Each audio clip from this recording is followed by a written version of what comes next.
Hello, everyone. Welcome to another episode of the African Music Library Instrument Discussion Podcast, a podcast where we talk about a variety of African instruments and also those that topple down as genres. Today, we are talking about the Ogene instrument. But before we get into that, let me introduce to you some of the voices that you'll be hearing through the course of our conversation today. First, we have the CEO of African Music Library and Just Play Music, Emmanuel Gala, here with us.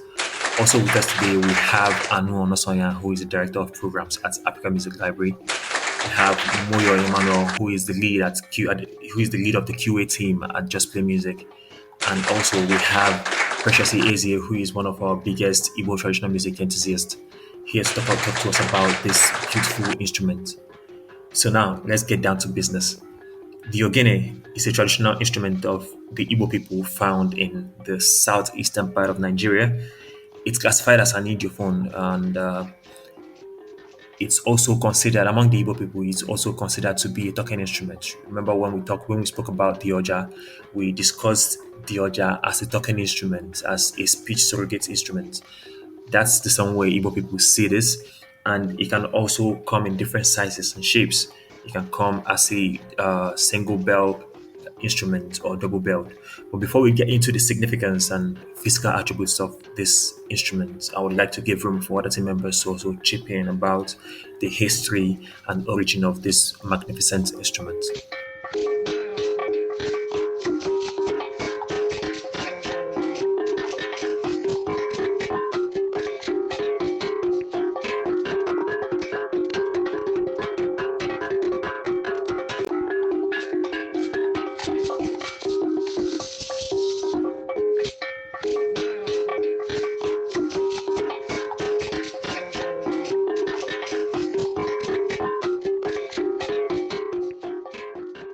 So let's start with you, Anu. Thank you very much, Kosi.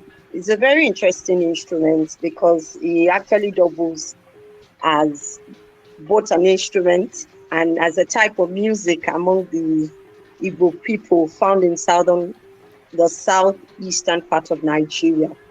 But there are so many stories. Some people say it's found in present-day Oka, Abiriba, Inkweri, Iboku, that you can find it there. And then also because we don't really document, there's a lot of stories that comes around to say that where actually is the ogene found. But from research, one of the things I was able to see was that the ogene, well, there are two types, the ogene anuka and the ogene okeopa. Apologies if I'm not pronouncing them well. The ogene anuka is very common, made by blacksmiths, specialist blacksmiths, was actually originated from Aguleri, a fishing and farming community in the Igbo land. Interestingly, the community that uses the ogene anuka is different from the community that actually produces it, and they are like 70 kilometers far apart. Because the Aguleri community is more of a fishing, farming community, while the specialist blacksmiths that actually makes the ogene, they're actually in an iron smithing community, 70 kilometers away. And somehow, well, maybe because naturally man has been known to be migratory. Well, people said that came from the Tower of Babel. We found that this moved from the ironsmithing community, the Igbo ironsmithing community, all the way, that's in Oka, all the way to the Aguleri community, where they're actually using the instrument for performance and for other uses that it's for. But along the line, historically, it was also seen that somehow the people that needed it finally tried to migrate to Oka, where actually the ogene was being produced. So contemporary says that historically, or will I say in the contemporary history, it says that the ogene originated from Oka. But actually, yes, they are correct. But the people that play it actually originated from Aguleri. So that's the understanding from research that I was able to see. Two varied communities, farming and fishing community, Aguleri, using the Ogene instrument, while the iron smithing community in Oka were the people producing it 70 kilometers apart. And then somehow the instrument finds its way all the way to Aguleri. But with time, I guess maybe market, and then the need, maybe increasing need, we now see the Aguleri community migrate to Oka gradually. And then it's now believed that the Ogene instrument has a foundation in Oka community. So that's what I was able to find out from research. Thank you. Thank you so much, Anu. That was very interesting hearing it from you. And you are also pardoned from pronunciations of these Igbo terms. Just chipping in on what you've said already. When you talk about the Igbo as a people, and you talk about our art, you talk about our artifacts, and most of our tradition, you always see Agleri and Arochukwu. So these are like where our core traditions are embedded. And Ogena Anoka that you mentioned is actually a ritual music, and it's originated in Aguleri. But due to the blacksmithing culture of Oka, the origin of this instrument is attributed to the Oka people because they are well known among the Igbos for their blacksmithing brilliance and all. So they started producing this instrument, and then the traditionalists in Aguleri had to migrate to Oka to go and get this instrument and use it in their ritual music. So that's where the whole migration and mention of Oka and Aguleri comes in. So thank you so much for bringing that to our attention. Precious, I don't know if you have anything else to add to that.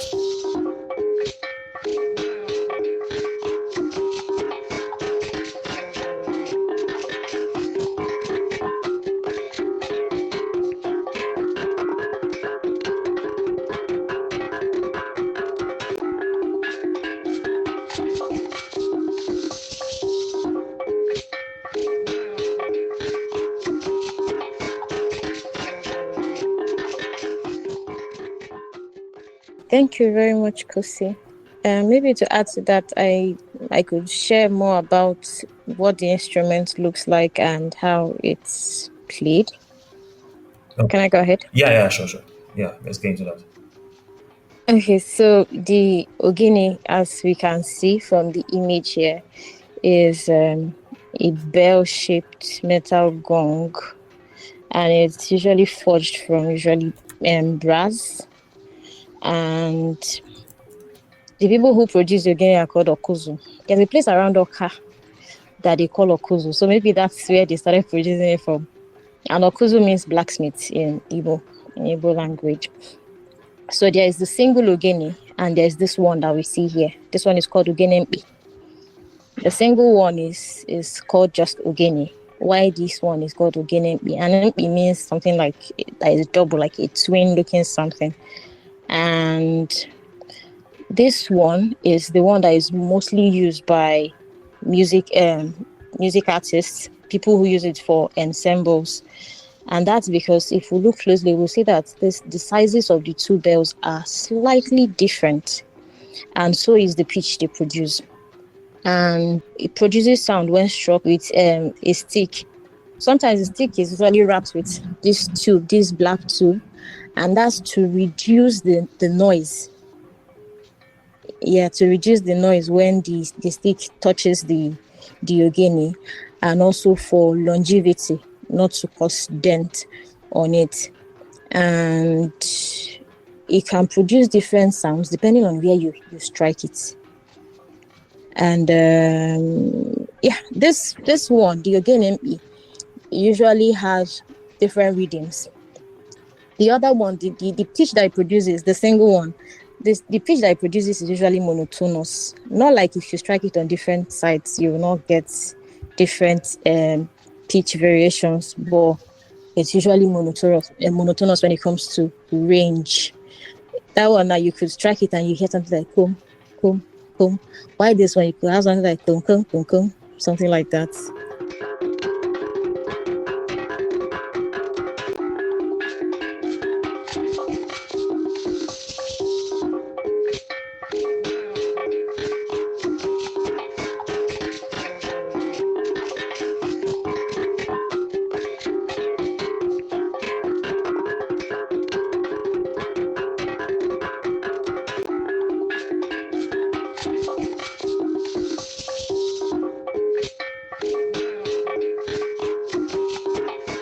Yeah, I have a question. Yeah, thank you very much, Precious. Just now that you talked about the different sizes, from research, I also saw that there is aloe and there's ogini, though they are similar. Can you just shed some light on that? I know that there some things, but I think I will really appreciate if you can share light on that. The aloe differentiating it from ogini, though they look alike.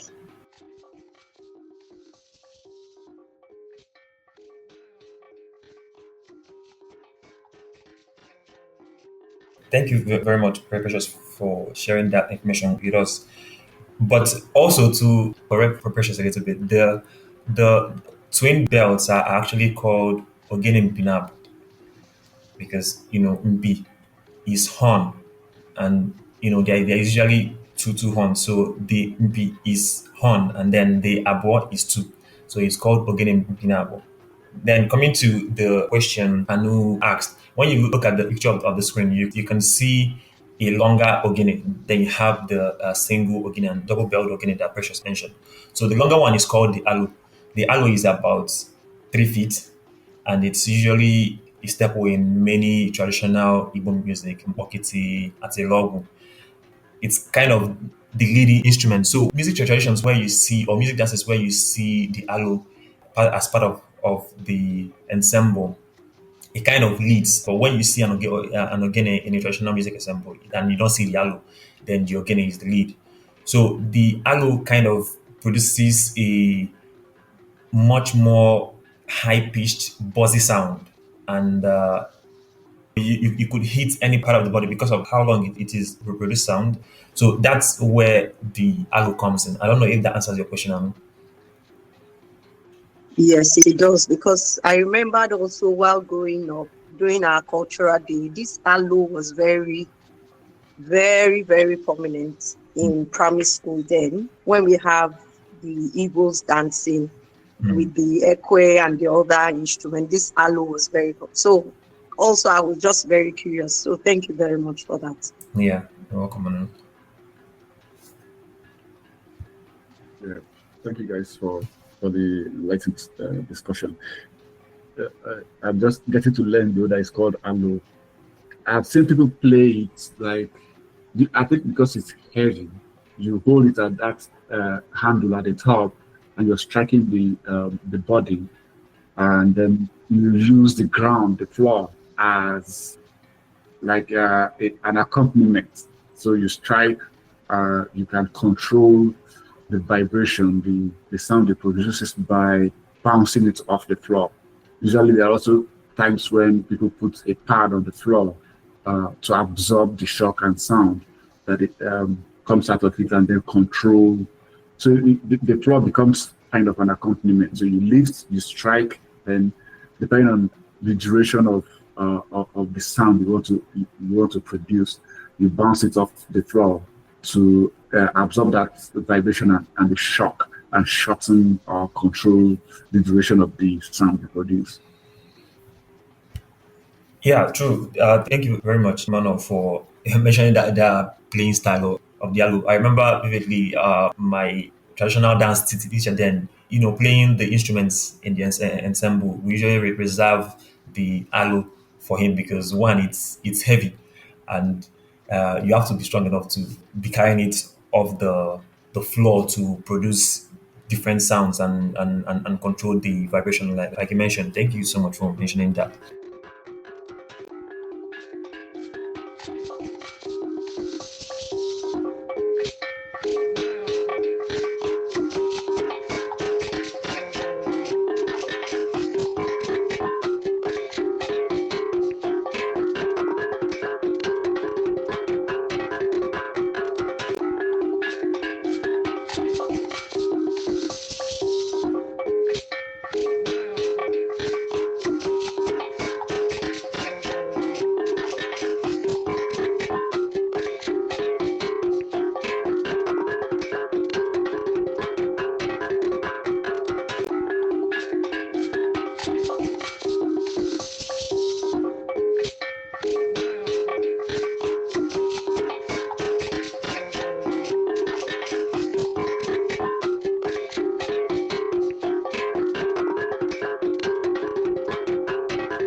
Yes. So it appears this is one of the first instruments that we are studying from the Igbo culture that is intentionally aimed at having fun. It is not a very deeply spiritual thing that is reserved for when we need to communicate with the gods. Or are there instances where this instrument features in spiritual settings? Yeah, this instrument like plays an important role in not just among the Igbos and but also it plays a role in Ghana, even among Ewes, and also in I saw a document that suggested that this gong is used to worship the Yoruba iron deity Ogun, and in when you look at it, it's used in Ghana among the Ewes. It's used in court praise and ritual music also. Just like you see it in Igbo communities, like I know mentioned earlier, the Ogena Okami music that is being practiced in Aklier has already spread to many Igbo communities. The Ogene music in general is usually associated with masquerading and spirit dance. Also, when you go to traditional healers, when you go to villages that still practice proper traditional healing, you see the ogene being used to call mentally ill to other. It's being used in shrines also by native doctors. You must have seen that one in Lalu movies where the DBA kind of plays the instruments and sees something. So that's another use. But mostly, it's being used for traditional dance and also used in communication. It's used in as an authoritative tool in community meetings and to disseminate information, which is still practiced in my village actually. Aside being mostly used for recreational or fun activities, it's still used for deeply spiritual and solemn rituals. So that these are a few of the uses of this instrument aside being used for fun activities.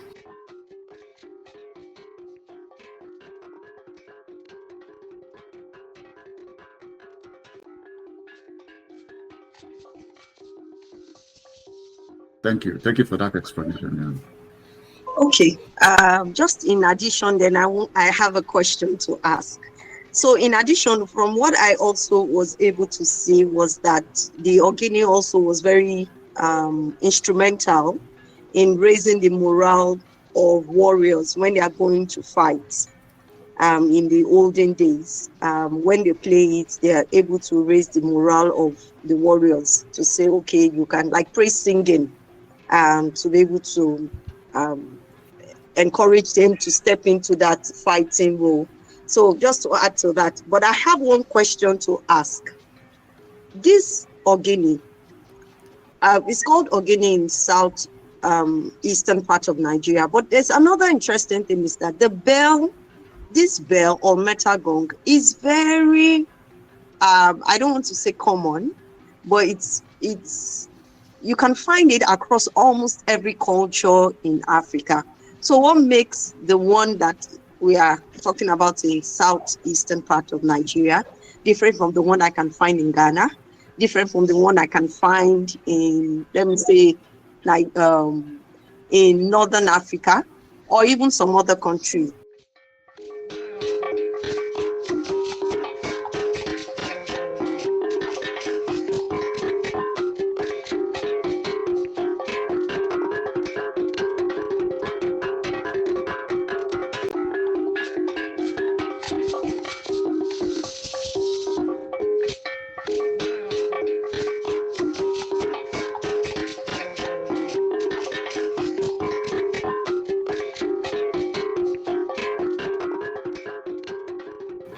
When you talk about Ogene, the first thing that comes to mind is the Igbos, because I feel like the originators of the Ogene instruments are the Igbos, but due to migration, I would say you kind of see it being used in different cultures.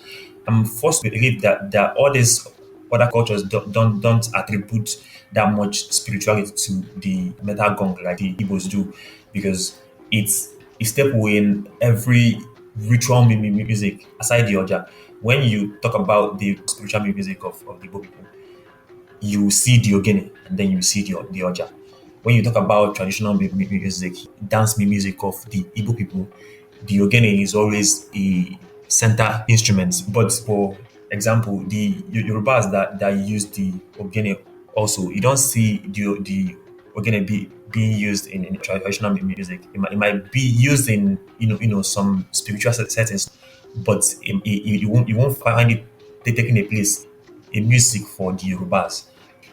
In Ghana, you see the ogene being used in dance music.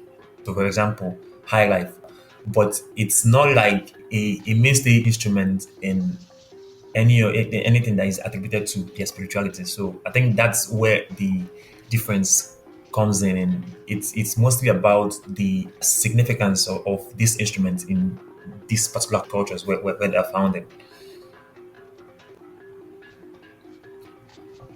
Thank you, Dixon. Thank you.